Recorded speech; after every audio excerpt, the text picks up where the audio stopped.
sa araw ng kasal ko.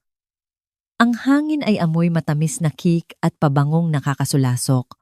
Kakatapos lang tumugtog ng banda ng isang malambing na kanta nang bumulong ang nanay ko, nakangiti para sa mga kamera. Ipapamana na namin sa kapatid mo yung kotse na bigay sa'yo ng mga biyenan mo. Ang tono niya ay magaan, parang inensayo na para bang nag-aayos lang siya ng mga napkin. Tumawa si Dayan sa tabi niya, kumikinang ang kanyang bestida. Relax, sabi niya. Kotse lang naman yan. Hindi ito narinig ng mga bisita, pero nanlamig ang sikmura ko. Hindi gumalaw ang asawa ko. Tinitigan niya lang sila, kalmado, hindi mabasa ang iniisip. At ang tinging iyon ang nagpabago sa lahat, sabi nila. Sa kasal mo, malalaman kung sino talaga ang nagmamahal sa'yo. Sa kasal ko, nalaman ko kung sino ang hindi kailanman nagmahal. Lumaki ako sa isang bahay kung saan ang pagiging patas ay isang kwento lang tuwing hapunan, pero hindi kailanman nangyari sa totoong buhay. Ang nanay kong si Gloria, mahal niya ang kaayusan, yung tipo na nagpapanatili sa kanyang perpektong itsura at sa aking pananahimik. Ang tatay kong si Ricardo ay ang lalaking naniniwala na ang katahimikan ang solusyon sa lahat ng bagay. At si Dayan, ang bunsong kapatid ko. Ako ang nagsisilbing bisagra para gumalaw ito. Noong mga bata kami, sa kanya napunta ang mas malaking kwarto dahil takot daw siya sa dilim. Nang ibangga niya ang una niyang kotse, sinisi ni nanay ang ulan. Nagdoble ako ng trabaho para mabili ang sa akin at tinawag iyon ni nanay na magandang paghubog sa pagkatao. Si Dian ang dahilan kung bakit ako ang laging mapagkukunan. Ang paulit-ulit na sitwasyong iyon ang humubog sa akin.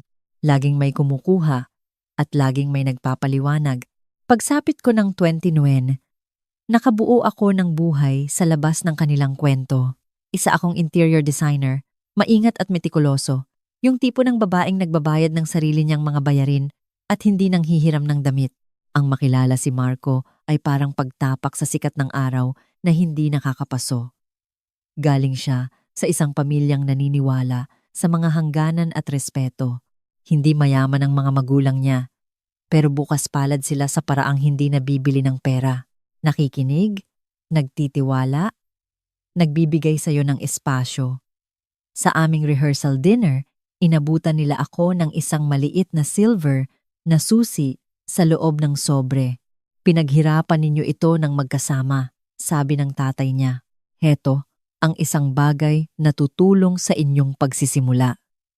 Isang segunda manong kotse, malinis, maaasahan, nakapangalan sa akin. Hindi ito tungkol sa sasakyan. Tungkol ito sa kahulugan nito. Tiwala, pagsasama. Ang uri ng regalong dapat protektahan. Nung gabing iyon, nahuli ko ang ekspresyon ni Nanay pilit. Magalang, pero nagkakalkula na. Ngumiti siya sa mga magulang ni Marco at sinabing, napakabait naman nila. Pero ang mga mata niya ay agad na dumapo kay Dian, parang isang reflex. Dapat ay nakita ko na iyon bilang isang maagang babala. Noong umaga ng kasal, inayos niya ang buhok ko. Sinabi kong gaano siya ka-proud sa akin. Lagi ka namang mapagbigay, Elena, sabi niya, habang hinahaplos ang belo ko. Huwag mong kakalimutan yan. Napuno ng pabango niya ang hangin, matamis, mabigat, halos hindi ako makahinga. Ngumiti ako pabalik. Nagkukunwaring hindi naiintindihan ang mensahe sa likod ng papuri. Pero isang bahagi ko ang nakaaalam na may mga regalong hindi dapat ibinabahagi. Ang reception ay parang isang pelikulang masyadong malakas ang tunog.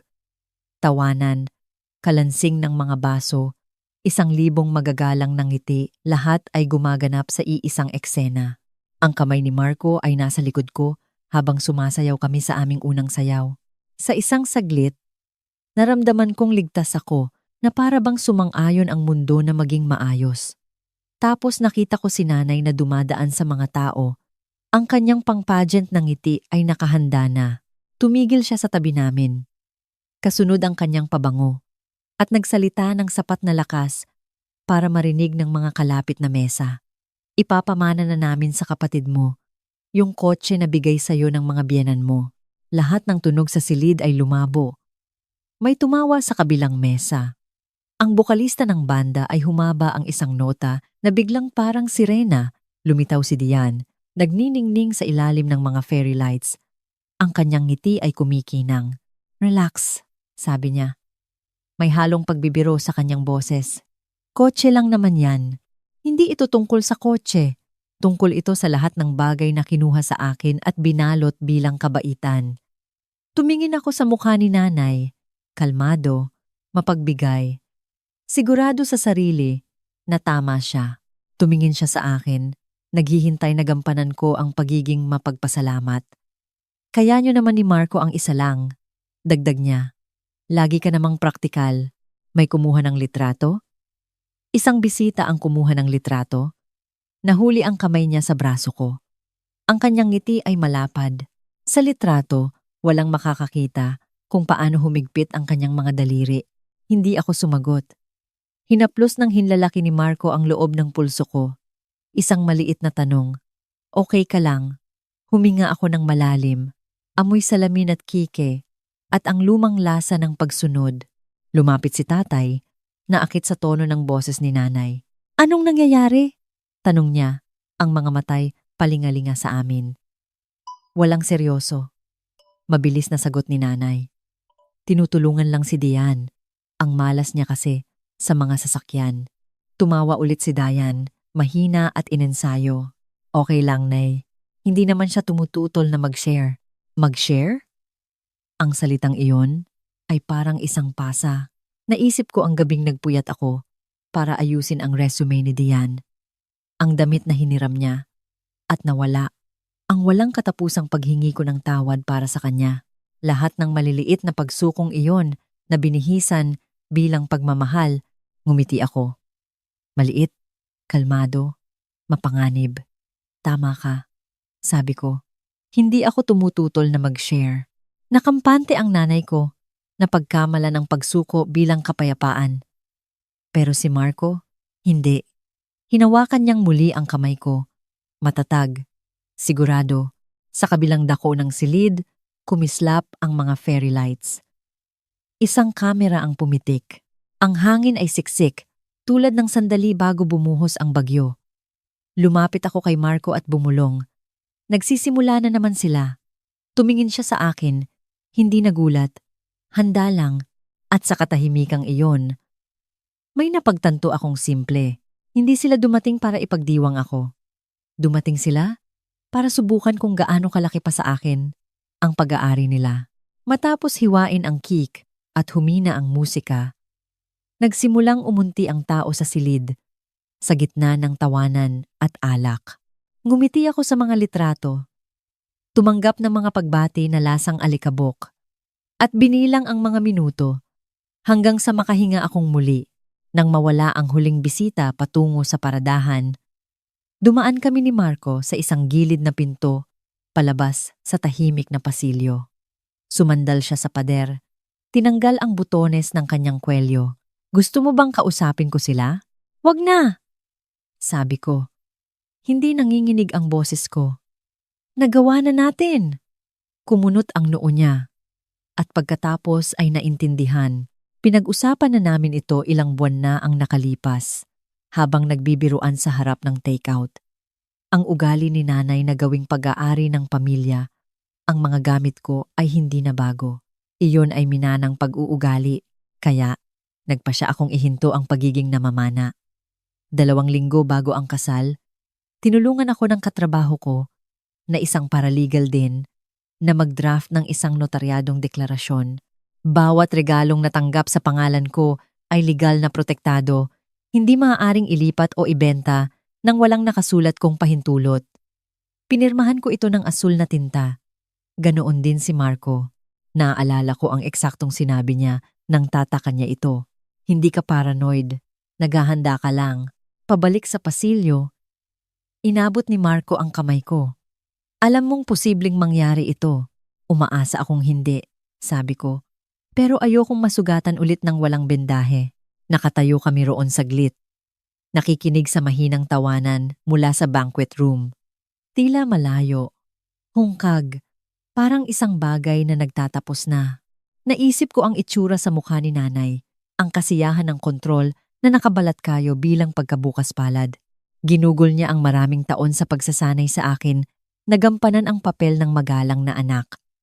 Natutunan ko ito ng napakahusay, kaya walang nakakita sa tahimik na mga kalkulasyon sa likod ng aking ngiti.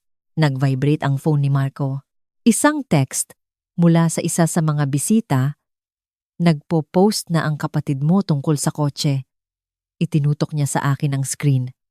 Ayan na, isang litrato mula sa aming garahe. Nakatayo si Dian sa tabi ng kotse na may caption. Sa wakas, may sasakyan na akong bagay sa akin. Tumawa ako ng isa, tuyo at mahina. Hindi man lang siya makapaghintay hanggang bukas. Tumingin siya sa mga mata ko. So, anong gagawin natin ngayon? Inabot ko ang aking clutch. Hinaplos ng mga daliri ko ang makapal na sobre sa loob. Ngayon, sabi ko, pabayaan nating sila mismo ang mahulog sa sarili nilang patibong. Bumuntong hininga si Marco. May marahang pagmamalaki sa kanyang boses. Kung gayon, bumalik na tayo at tapusin ang party. Inayos namin ang aming mga damit. Isinuot muli ang aming mga ngiti at naglakad pabalik patungo sa musika. Ang puso ko ay panatag na ngayon. Ang bagyo ay lumihis na ng landas. Pumasok kami muli sa ballroom habang lumipat ang banda sa isa na namang ligtas at romantikong tugtugin, isang kantang pampuno sa katahimikan. Muling nagningning sa ginto ang silid, ngunit nag-iba na ang ihip ng hangin. Tila minipis na ang mga usapan. Ang mga mata ay umiiwas at bumabalik. Malapit si nanay sa mesa ng cake. Tumatawa ng masyadong malakas, isang reyna na naibalik sa kanyang entablado. Si Dian ay nasa tabi niya, hawak ang telepono, nagkukunwaring nag-i-scroll. Nang makita niya kami, nagliwanag ang mukha ni nanay. Ayan na pala sila. Tawag niya, na para bang galing na kami sa honeymoon. Tinatangong ng lahat kung nasaan ang bride. Ngumiti ako, inaasikaso lang ang mga huling detalye. Hindi niya narinig ang bigat sa pangungusap na iyon. O baka narinig niya at inakalang kaya pa rin niya akong daigin sa laro. Mabuti, sabi niya. Malapit na rin tayong matapos. Humarap si Marco ng bahagya. Mayroon na siyang masasakyan ngayon, hindi ba? Ang boses niya ay magaan, magalang, parang isang siruhano. Kumurap si nanay. Ano? Yung kotse? Sabi ko, hindi ba sabi mo kukunin na niya? Napatigil si Dian.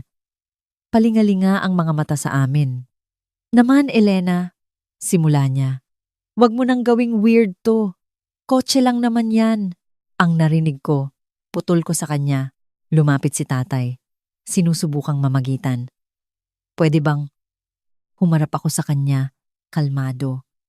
Ang problema, tay, dito niya ring ginawa, sa harap ng lahat. Nag-alinlangan ang banda. Pagkatapos ay nagpatuloy sa pagtugtog. Ilang bisita ang lumingon. Ang amoy ng champagne ay tila tumatalim. Nanigas ang ngiti ni nanay. Elena, anak, nag-overreact ka. Isang hindi pagkakaunawaan lang. Yan, nag-abot si Marco ng isang sobre. Baka gusto mong basahin muna to, bago mo tapusin ang sasabihin mo. Nag-atubili ang kamay niya bago ito kunin. Sumulyap siya kay Dian, tapos sa akin, saka binuklat ang papel. Ang kaluskos nito ay sapat na para putulin ang musika. Sumilip si Dian sa balikat niya para magbasa. Sa una ay pagkalito, pagkatapos ay pagkakilala, at unti-unting namutla ang kanilang mga mukha. Sinubukang tumawa ni nanay. Ano to? Isang notaryadong deklarasyon, sabi ko, ginawa 2 linggo na ang nakalipas. Nakasaad diyan na lahat ng regalong pangkasal na nakapangalan sa akin ay hindi maaaring ibenta, ipamigay, o ilipat nang wala akong nakasulat na pahintulot. Anumang pagtatangka ay mag-uudyok ng legal na pagsusuri at pagkawala ng anumang mamanahin mula sa panig ni Marco. Ang mga huling salita ay parang isang batong ibinagsak sa tahimik na lawa. Huminto ang usapan. May bumulong Naku po, napatawa ng maikli at natataranta si Dian. Tinitigan ko siya sa mata. Seryosong seryoso. Bumuntong hininga si tatay. Ang babaw nito, Elena. Hindi, mahina akong sabi. Tumigas ang boses ni nanay. Pamilya tayo. Hindi mo kami dapat tratuhin na parang mga kriminal. Pumasok kayo sa garahe namin kagabi. Sagot ko.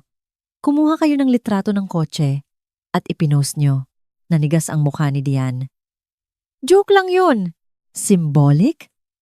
Tanong ni Marco ng mahinahon. Symbolic ng ano? Eksakto? Bumuka ang kanyang mga labi. Walang sagot.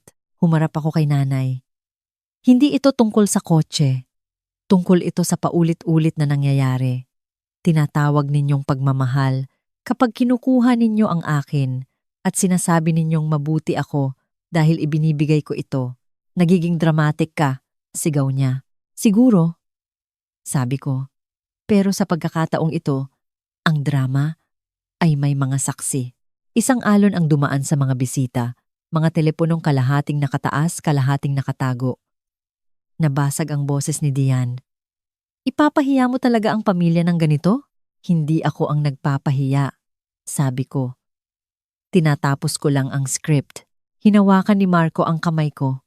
Pinapakalma ako. Ang tono niya ay pantay. Kalmado. Reyes, dapat ninyong itago ang papel na yan. Legal na dokumentasyon po yan. Tinitigan siya ni nanay na para bang personal siyang trinaydor. Kinonsinti mo to. Hindi. Sabi niya. Hindi niya kailangan ng konsentidor. Respeto lang. Namula ang mukha ni Dian. Nakaangat ka na sa buhay, ano? Akala mo mas magaling ka na sa amin ngayon? Hindi sumagot si Marco. Ako ang sumagot. Hindi mas magaling. Mas may hangganan. Oo, ang salitang iyon ay nanatili sa hangin. Hangganan. Parang isang banyagang wika sa bahay na iyon. Sinubukan ulit ni nanay. Desperado. Pinalaki ka namin. Na maging mabait, pinalaki ninyo akong magbigay. Sabi ko. Tinuruan ninyo siyang kumuha. Iyon ang lamat. Ang isang pangungusap na humati sa hangin. Huminto ng tuluyan ang banda. Maging ang mga fairy lights ay tila kumurap. Lumapit si Dian. Nanginginig. Magsisisi ka rito. Ngumiti ako ng bahagya. Nagsisi na ako.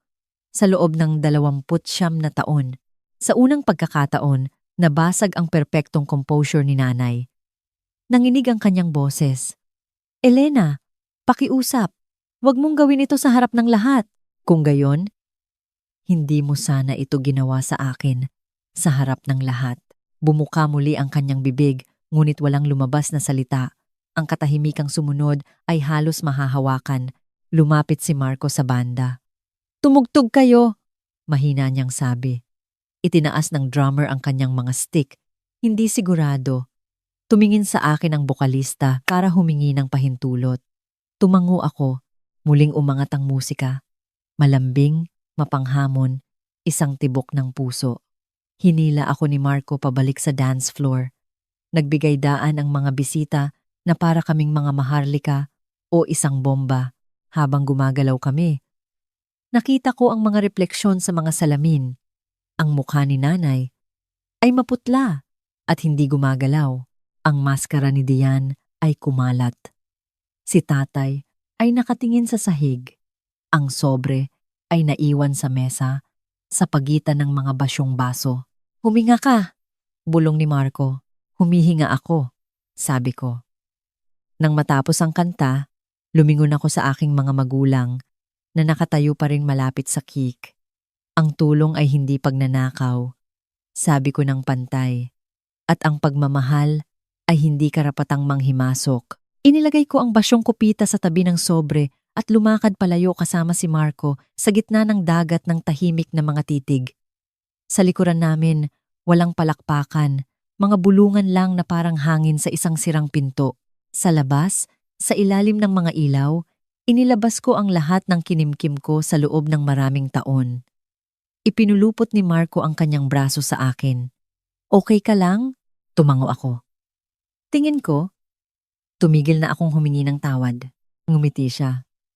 Oras na. Lumabas kami sa gabi. Ang musika ay naririnig pa rin sa likod ng mga pinto. Sa isang lugar sa loob, ang ngiti na isinuot ni nanay sa buong buhay ko ay sa wakas ay bumagsak. Ang biyahe pa uwi ay tahimik. Yung tipo ng katahimikang pinaghirapan. Ang mga ilaw ng syudad ay lumabo sa aming pagdaan. Malambot at malayo. Ibinaba ko ang bintana. Hinayaang hilahin ng hangin ang aking belo hanggang sa ito'y matanggal at lumipad sa gabi. Tumawa si Marco ng mahina. Tinapon mo ang movie moment mo. Mabuti, sabi ko. Ayoko ng ganoon. Nagmaneho kami ng tahimik pagkatapos noon, magkahawak kamay. Ang parehong kotse na sinubukan nilang nakawin ay umuugong sa ilalim namin. Bawat kilometro ay parang distansya mula sa isang lumang sugat pagdating namin sa aming bahay. Pinatay ni Marco ang makina ngunit hindi gumalaw. Nagawa mo? Mahina niyang sabi. Nagawa ko ang ano? Sinira mo ang paulit-ulit na nangyayari. Sa loob, ang kusina ay amoy pa rin ng kape sa umaga na hindi namin natapos. Hinubad ko ang aking sapatos, naramdaman ang lamig ng sahig sa aking mga paa. Sa ibabaw ng counter ay ang aking telepono. Nagba-vibrate sa mga missed calls. Si nanay, si Diane. Mga hindi kilalang numero. Itinaob ko ito. Sa labas, pinuno ng mga kuliglig ang hangin. Sa unang pagkakataon, ang katahimikan ay hindi masakit. Ito ay nagbigay kapayapaan. Niyakap ako ni Marco mula sa likuran. Gusto mo pa rin ba ng honeymoon drive na yon? Ngumiti ako. Gamitin natin ang kotse. Isang linggo ang lumipas, nakatayo ako sa aming kusina habang ang sikat ng araw ay kumakalat sa sahig. Parehong bahay, parehong kotse sa garahe, ngunit lahat sa loob ko ay tila na bago. Sa ref, isang litrato ang nanatili. Ang sandali sa kasal kung kailan nabasag ang ngiti ni nanay at hawak ko ang sobre. Dati, iniisip kong mukha itong malupit. Ngayon, mukha na itong tapat. Napagtanto ko na ang kalayaan ay hindi umuungal. Ito ay bumubulong. Ito ang tunog ng isang teleponong hindi na tumutunog. Ng mga pintong maaari kong isara ng walang guilt. Sabi nila, ang mga pamilya ay nasisira dahil sa pride o pera. Siguro, pero minsan nasisira sila dahil isang tao ang sa wakas ay tumigil na sa pagpapanggap. Tinitigan ko ang litratong iyon at bumulong. Ang mga hangganan ay hindi sumisira sa pamilya. Binibigyan nila ito ng kahulugan. Kung kinailangan mo ring gumuhit ng linya sa isang taong tinatawag itong pag-ibig, ibahagi mo ang iyong kwento sa ibaba. Hindi ka nag-iisa at hindi mo utang kaninuman ang iyong kapayapaan.